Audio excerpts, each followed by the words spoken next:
రాష్ట్ర వ్యాప్తంగా కాలుష్యం అయితే ప్రమాద స్థాయికి చేరుకుంటోంది. మరీ ముఖ్యంగా మనం హైదరాబాద్లో చూసుకున్నట్లయితే పరిస్థితి రోజు రోజుకు దారుణంగా మారిపోతోంది. ముఖ్యంగా ఈ యొక్క మరీ ముఖ్యంగా చూసుకున్నట్లయితే ఎక్కువ మొత్తంలో పొగ వెదజల్లేటువంటి వాహనాల కట్టడికి రవాణా శాఖ అయితే కసరత్తు కూడా చేస్తూ ఉంది. రవాణా శాఖ అధికారులు కూడా దీనికి సంబంధించి ఒక కొత్త పాలసీని తీసుకొచ్చేందుకు అవకాశాలు అయితే కనిపిస్తూ ఉన్నాయి. దీనికి సంబంధించి విపరీతంగా పొగను వెదజల్లేటువంటి వాహనాలు ఏవైతే ఉంటాయో దానికి సంబంధించినటువంటి 2 వీలర్స్ కానీ 3 వీలర్స్ కానీ అలాగే 4 వీలర్స్ కానీ వీటన్నింటినీ కూడా మొదటి దశలో వీటన్నిటిపైన భారీగా జరిమానాలు విధించేందుకు ఆర్టీఏ అధికారులు అయితే దృష్టి పెట్టారు. ఆ తర్వాత మళ్ళీ తిరిగి అదే తప్పు కనుక చేస్తే ఆ పరిస్థితిని బట్టి ఆ వాహనాన్ని సీజ్ చేయాలా లేక దానికి మరింత ఫైన్ విధించాలా లేదా పోలీసుల సహకారంతో ఈ యొక్క ప్రధానంగా హైదరాబాద్ సిటీలో చూసుకున్నట్లయితే అన్ని చోట్ల కూడా తనిఖీలు చేపట్టాలని చెప్పి కూడా డిసైడ్ అయితే అయ్యారు అధికారులు.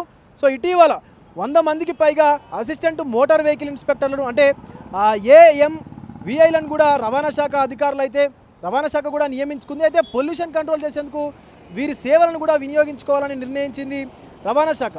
ఆర్టీఏ ఎన్ఫోర్స్మెంట్ విభాగాన్ని పూర్తి స్థాయిలో యొక్క తనిఖీల కోసం ఉపయోగించుకోనున్నది. అయితే పొల్యూషన్ ఫ్రీ హైదరాబాద్ లక్ష్యంగా హైదరాబాద్ను పొల్యూషన్ ఫ్రీ సిటీగా మారుస్తామని చెప్పి కూడా ఇటీవలే సీఎం రేవంత్ రెడ్డి కూడా ప్రకటించారు. అందులో భాగంగానే పోయిన ఏడాది ఈవీ పాలసీని కూడా తీసుకొచ్చారు. ప్రస్తుతం ఎలక్ట్రిక్ వెహికల్స్ ఏవైతే ఉన్నాయో ఈవీస్కి లైఫ్ ట్యాక్స్ అలాగే ముఖ్యంగా రిజిస్ట్రేషన్ ఛార్జీలను కూడా మాఫీ చేసి ఈవీలను ఎక్కువగా తీసుకునేందుకు ఎక్కువగా కొనుగోలు చేసేందుకు కూడా ప్రోత్సాహం అయితే అందిస్తూ ఉంది తెలంగాణ ప్రభుత్వం. సో అదేవిధంగా అంటే తీవ్రంగా ఉన్నటువంటి కాలుష్యాన్ని వెదజల్లే డీజిల్ ఆటోలు అలాగే ఆర్టీసీ బస్సులను కూడా ORR అవతలికి పంపిస్తామని వీటి స్థానంలో ఎలక్ట్రిక్ బస్సులను నడిపిస్తామని కూడా సీఎం ప్రకటించినటువంటి విషయం మనకు తెలిసిందే. ఇప్పటికే హైదరాబాద్ సిటీలో చాలా వరకు కూడా ఈవీ బస్సులను కూడా అందుబాటులోకి తీసుకొచ్చారు. మరోవైపు ఆటోలు బస్సులే కాకుండా పెద్ద సంఖ్యలో ద్విచక్ర వాహనాలు 4 వీలర్లు లారీల వంటి భారీ వాహనాలు కూడా ప్రమాదకర స్థాయిలో రోడ్లను పొగతో కమ్మేస్తూ ఉన్నాయి. సో ఇలాంటి వాహనాలకు చెక్ పెట్టేందుకు రవాణా శాఖ సిద్ధమవుతున్నట్టుగా కూడా తెలుస్తూ ఉంది. నిత్యం హైదరాబాద్ రోడ్లపైన తిరిగేటువంటి వాహనాల్లో కనీసం 30 నుంచి 40% వరకు కూడా వివిధ స్థాయిలో పరిమితికి మించి పొగను రిలీజ్ చేసేటువంటి వాహనాలే ఉన్నాయి. సో దీనికి సంబంధించి ఒక్కసారి మనకు ఎలాంటి కెమికల్స్ కనుక రిలీజ్ చేస్తాయనేది ఒక్కసారి మనం చూసుకున్నట్లయితే అధికారిక లెక్కల ప్రకారం మనకు హైదరాబాద్లో గ్రేటర్ హైదరాబాద్లో సుమారుగా 75 లక్షల వాహనాలు ఉన్నాయి. సుమారుగా 75 నుంచి 80 లక్షల వాహనాలు ఉన్నాయి. వీటిలో 15 సంవత్సరాలకు పైబడినటువంటి వాహనాలు 15 నుంచి 20 లక్షలకు పైగా ఉన్నాయి అధికారిక లెక్కల ప్రకారం. అధికారిక లెక్కల ప్రకారం ఎన్ని ఉన్నాయంటే ఒకవేళ బయటికి రానటువంటివి ఇంకా చాలానే ఉంటాయి. సో ఇవన్నీ కూడా ఏటా సుమారుగా 170 కోట్ల లీటర్ల పెట్రోల్ను అలాగే 180 కోట్ల లీటర్ల డీజిల్ను కూడా వినియోగించుకుంటూ ఉన్నాయి ఈ యొక్క వాహనాలన్నీ కూడా. డీజిల్ వాహనాలు అలాగే పెట్రోల్ వాహనాలు కలిపి సుమారుగా ఇవి డీజిల్ 180 కోట్ల లీటర్లు పెట్రోల్ 170 కోట్ల లీటర్లు కూడా వినియోగించుకుంటూ ఉన్నాయి.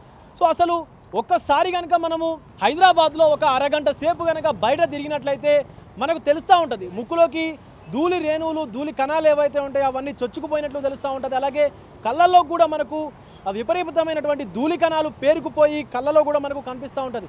సో ఇవన్నీ కూడా ఏదైతే ఈ ధూళి కణాలు యొక్క ప్రమాదకరమైనటువంటి ఏవైతే కణాలు ఉన్నాయో ఈ వాహనాలన్నీ కూడా కొన్ని కెమికల్స్ని కూడా రిలీజ్ చేస్తూ ఉంటాయి. అవి టోలిన్ అని బెంజిన్ అంటే బెంజిన్ అని కాలుష్య రకమైనటువంటి ప్రమాదకరమైనటువంటి వాయువులను కూడా రిలీజ్ చేస్తూ ఉంటాయి. ఇవన్నీ కూడా వీటన్నిటి వల్ల చాలా ఆరోగ్యపరమైనటువంటి సమస్యలు వస్తాయని చెప్పి కూడా మనకు అధికారులు అలాగే వైద్య నిపుణులు కూడా చెప్తున్నటువంటి పరిస్థితి కూడా ఉంది. ఇవి క్యాన్సర్ అలాగే రక్తహీనత టీబీ వంటి ఆరోగ్య సమస్యలు కూడా తలెత్తుతాయని చెప్పేసి కూడా మనకు వైద్య నిపుణులు చెప్తా ఉన్నారు. మరోపక్క సల్ఫర్ డయాక్సైడ్ బ్రాంకోటిస్కు కూడా మనకు కారణం అవుతుందని చెప్పి కూడా చెప్తున్నటువంటి పరిస్థితి కూడా ఉంది. సో ఇవి నైట్రోజన్ డయాక్సైడ్ వల్ల కొంత ముక్కు కళ్ళు కూడా మండుతున్నటువంటి సిచ్యువేషన్ ఉంటుంది. ఇంకోటి ఈ యొక్క వాహనాల నుంచి పొగ నుంచి వచ్చేటువంటి అమోనియా ఏదైతే ఉందో దానివల్ల శ్వాసకోశ ఇబ్బందులు కూడా తలెత్తేటువంటి అవకాశం ఉంటుందని చెప్పి కూడా మనకు వైద్యాధికారులు వైద్య నిపుణులు కూడా హెచ్చరిస్తూ ఉన్నారు. సో ఇది ఇలాగే కనుక మనకు జరుగుతున్నట్లయితే ఇలాగే కనుక కొనసాగితే రానున్న రోజుల్లో ఈ కాలుష్యం వల్ల హైదరాబాద్లో ఉంటున్న వారికి పెద్ద పెనుముప్పే వచ్చి పడుతుందని అధికారులు చెప్తున్నటువంటి పరిస్థితి కూడా ఉంది. ఒకసారి మనకు ధూళి రేణువులు అసలు ఎంత ఉండాలి అనేది ఒక ఘనపు మీటర్లో తీసుకున్నట్లయితే కేవలం ఒక ఘనపు మీటర్లో ధూళి కణాల సంఖ్య ఒక 60 మైక్రోగ్రాములకు మించి ఉండకూడదు. కానీ హైదరాబాద్లో చూసుకున్నట్లయితే సుమారు అది 70 నుంచి 80 మైక్రోగ్రాములు, ఒక్కొక్క చోట కొన్ని చోట్ల ఎక్కువగా పొల్యూషన్ ఉన్నటువంటి చోట్ల 100 మైక్రోగ్రాములు కూడా మించిపోతున్నటువంటి సందర్భం కూడా కనిపిస్తూ ఉంది. సో ఇది ఇలాగే కొనసాగితే మాత్రం ఖచ్చితంగా తీవ్ర పరిణామాలు ఎదుర్కోవాల్సి వస్తుంది తెలంగాణ ప్రజలు, ముఖ్యంగా హైదరాబాద్ ప్రజలు అని చెప్తున్నటువంటి పరిస్థితి కూడా ఉంది. ఈ నేపథ్యంలోనే ఎక్కువగా మనము ఆ మొక్కలు నాటడము, మెయిన్గా ఈ వాహన కాలుష్యం ఏదైతే ఉందో దీన్ని తగ్గించుకునేటువంటి అవకాశాలు, అలాగే తగ్గించుకునేటువంటి పనులు కూడా చేయాలని చెప్తా ఉన్నారు. తెలంగాణ ప్రభుత్వం అందిస్తున్నటువంటి ఏవైతే ఈవీకి సంబంధించినటువంటి సబ్సిడీ ఉందో దాన్ని ఉపయోగించి ఎక్కువగా పబ్లిక్ ట్రాన్స్పోర్ట్ని యూజ్ చేసుకొని, అలాగే ఈవీస్ వైపు అంటే ఎలక్ట్రానిక్ వాహనాల వైపు మొగ్గు చూపాలని చెప్పి కూడా ప్రభుత్వం చెప్తా ఉంది. అలాగే అధికారులు చెప్తున్నటువంటి విషయం ఏంటంటే ఎక్కువగా బయటికి వెళ్ళినప్పుడు మాత్రం తగు జాగ్రత్తలు తీసుకొని మాత్రమే బయటికి వెళ్ళాలి, లేదంటే మనకు ఆరోగ్య సమస్యలు ఖచ్చితంగా మనమే కొని తెచ్చుకునేటువంటి సందర్భం నెలకొంటుందని కూడా చెప్తున్నటువంటి పరిస్థితి అయితే ఉంది. కెమెరామెన్ సతీష్తో విజయ్, తొలి వెలుగు, హైదరాబాద్ నుంచి. ప్రపంచంలో ఏ మూల ఏ క్షణం ఏం జరుగుతుందో వేగంగా తెలుసుకోవడానికి తొలి వెలుగు వాట్సాప్ ఛానల్ని ఫాలో చేయండి.